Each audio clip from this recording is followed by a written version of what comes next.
Yo, what's up guys? Gue tahu lo semua pasti pernah ngalamin dilema ini. Mau nikah sekarang tapi tabungan masih zero?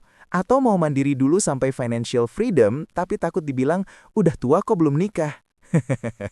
Welcome back to another Real Talk. Kali ini kita bakal ngebahas realita yang literally nggak ada yang bahas di kondangan, yaitu uang. Guys, ini bukan cerita horor biasa. Ini cerita horor yang datangnya setelah akad nikah. Data dari Badan Pusat Statistik tahun 2024 mencatat ada 399.921 kasus perceraian di Indonesia. Dan tahu nggak? 100.198 pasangan, itu sekitar 25%, pisah karena masalah ekonomi. Masalah kayak suami nggak bisa kasih nafkah, utang menumpuk kayak tugas akhir semester, ketidakstabilan ekonomi yang bikin mental health ikut ambyar, manajemen keuangan yang literally lebih chaos dari kamar kos. Jadi sebelum lo nyiapin kue pengantin yang estetik buat Instagram, mending kita siapin dulu pondasi ekonominya. Because trust me, cinta nggak bisa bayar cicilan. So grab your coffee, simpen dulu scrolling TikToknya, and let's dive into the real cost of saying I do, financially speaking. Oke, first things first. Lo mungkin mikir, nikah sederhana aja, nggak usah mewah-mewah. But here's the plot twist.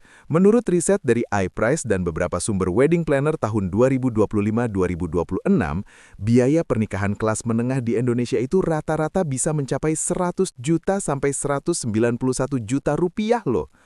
Loh, kok bisa segitu? Coba kita breakdown. Paket nikah standar, budget 50-60 juta rupiah. Gedung atau venue, 15-20 juta rupiah. Catering, 150-200 tamu, 15-20 juta rupiah. Dekorasi, 7-10 juta rupiah. MUA pengantin dan keluarga, 5-8 juta rupiah. Foto dan video, 5-7 juta rupiah. Undangan dan souvenir, 3-5 juta rupiah. Baju pengantin dan aksesoris, 5-7 juta rupiah. Admin KUA atau gereja dan lain-lain, 2-3 juta rupiah.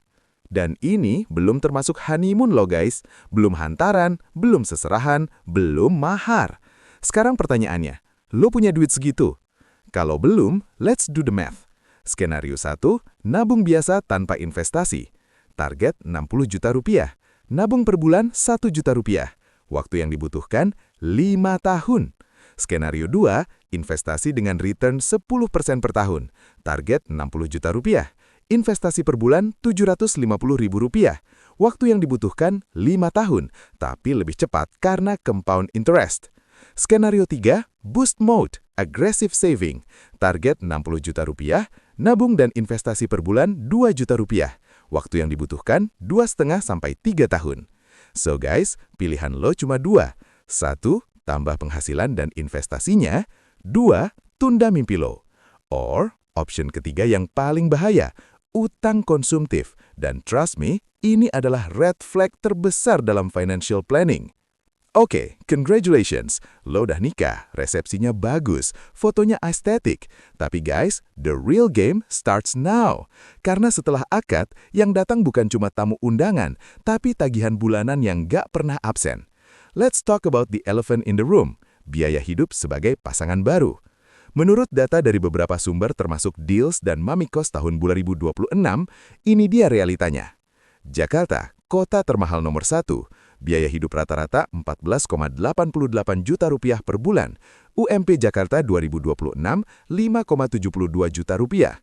Gapnya, defisit 9 juta plus. Breakdown biaya hidup pasangan baru di Jakarta, sewa atau cicilan rumah atau apartemen, 4-6 juta rupiah. Makan sehari-hari, 3-4 juta rupiah kalau masak sendiri. Makan di luar 1-2 kali seminggu, 1-2 juta rupiah. Fun fact, makan di resto murah Jakarta sekitar 30.000 per orang. Tapi kalau mau gaya dikit di mall, bisa 150-300.000 buat berdua. Transportasi, bensin atau komuter, 1-1,5 juta rupiah. Utilitas, listrik, air, internet, 500-1 juta rupiah. Kebutuhan rumah tangga, 1 juta rupiah. Dana sosial dan entertainment, 1-2 juta rupiah. Asuransi dan investasi, 1-2 juta rupiah. Total, 12,5-19,5 juta rupiah per bulan, tergantung lifestyle. Sekarang gue mau nanya, Rata-rata gaji karyawan di Jakarta menurut BPS November 2025 sekitar 5,8 juta rupiah. Kalau suami istri berdua kerja, combined income 11-12 juta rupiah. Cukup nggak? Barely. Dan ini asumsi lo nggak punya cicilan mobil, cicilan rumah, atau cicilan gadget yang dibeli pakai kartu kredit karena FOMO. Belum lagi kalau tiba-tiba hamil, biaya prenatal, melahirkan, dan baby essentials itu bisa 10-50 juta rupiah tergantung rumah sakit. So ya, halal-halal aja emang indah, tapi tagihan nggak peduli sama status halal lo. Now, ini dia plot twist yang paling menarik dari riset terbaru. Ada sebuah studi dari National Bureau of Economic Research atau NBER yang judulnya Fortunate Families, The Effects of Wealth on Marriage and Fertility. Mereka nge-track orang-orang yang menang lotre di Swedia selama 20 tahun lebih, dan hasilnya mind-blowing. Untuk cowok, menang lotre lebih gampang nikah. Kekayaan mendadak, pernikahan lebih stabil, resiko cerai turun. Kenapa? Karena financial security itu ngebantu banget dalam mengurangi stres finansial, lebih siap jadi kepala keluarga, lebih percaya diri dalam hubungan. Tapi, plot twist buat cewek. Kalau cewek yang menang lotre, resiko cerai jangka pendek naik. Loh, kok bisa?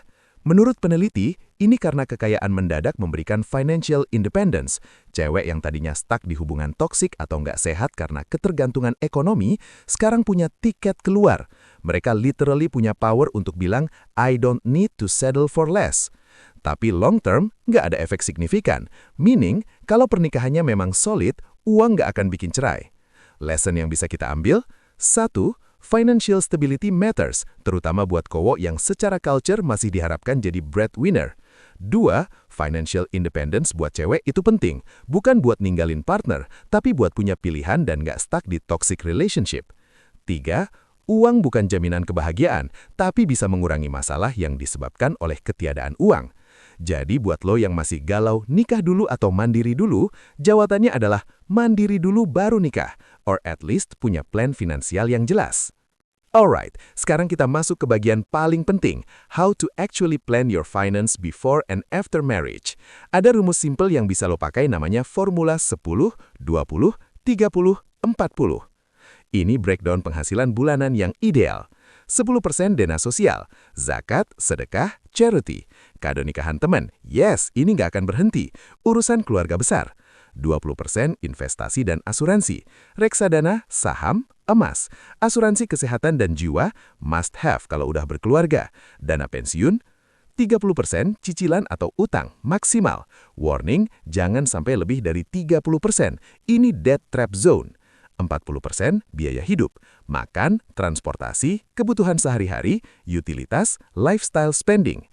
Penting banget guys, sisihkan bukan sisahkan.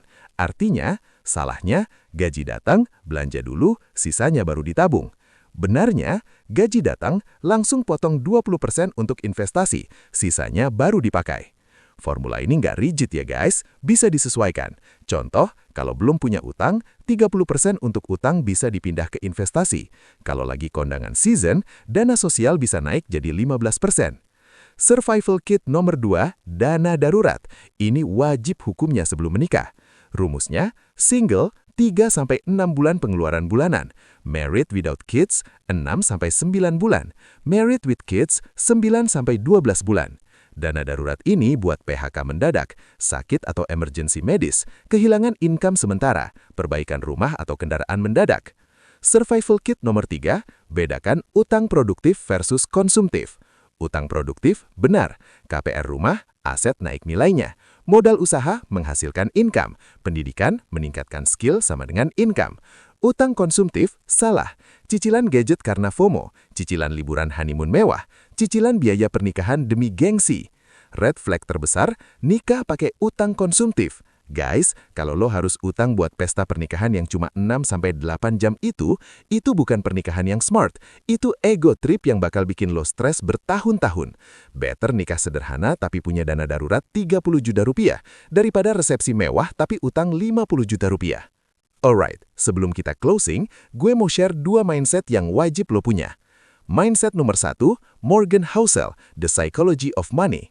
Morgan Housel pernah bilang, saving is the gap between your ego and your income. Artinya, tabungan lo itu sebenarnya selisih antara ego lo dan penghasilan lo. Maksudnya gimana? Kalau lo punya gaji 10 juta rupiah, tapi harus pakai mobil mewah, padahal bisa motor atau commuter. Harus stay di apartemen fancy, padahal kos atau kontrakan cukup. Harus pakai brand mahal, padahal local brand juga oke. Berarti, ego lo terlalu gede, dan tabungan lo akan nggak ada. The fastest way to increase your savings is lower your ego. Jangan belanja buat pamer, belanja buat kebutuhan. Mindset nomor 2. Luella Jong, seorang financial advisor dan relationship coach, pernah bilang, menikah itu kayak investasi jangka panjang, bukan spekulasi.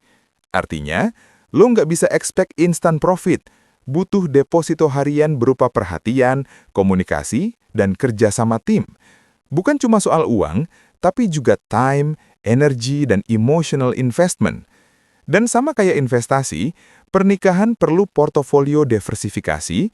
Suami istri punya skill dan income source berbeda, risk management, dana darurat dan asuransi, regular review, meeting keuangan rutin, minimal sebulan sekali, dan long-term vision, punya tujuan finansial bersama, rumah, pendidikan anak, pensiun. Jadi, Menteri Keuangan Keluarga, yes, biasanya istri yang pegang ini, harus punya literasi finansial yang mumpuni. Bukan cuma bisa ngatur belanja bulanan, tapi juga ngerti investasi, asuransi, dan tax planning. Alright guys, kita udah sampai di penghujung video ini. Mandiri ekonomi itu kunci buat hubungan yang sehat. Bukan berarti lo harus jadi miliarder dulu baru nikah, tapi at least punya dana darurat, punya penghasilan stabil atau skill yang marketable, nggak punya utang konsumtif yang mencekik, dan paham basic financial planning. Karena cinta memang bisa bikin lo terbang, but bills will bring you back to reality real quick. So guys, jangan cuma siapin baju pengantin yang aesthetic, venue yang instagramable, playlist lagu resepsi yang touching, tapi siapin juga pondasi ekonomi yang kokoh, literasi finansial yang mumpuni, dan mindset teamwork dalam menghadapi realita. Remember, wedding is one day, marriage is a lifetime. Stay smart, stay financially independent, and most importantly, stay real. Kalau video ini helpful, jangan lupa like, subscribe, dan share ke pasangan atau calon pasangan lo, biar mereka nggak kaget pas udah akad. See you in the next video. Peace out.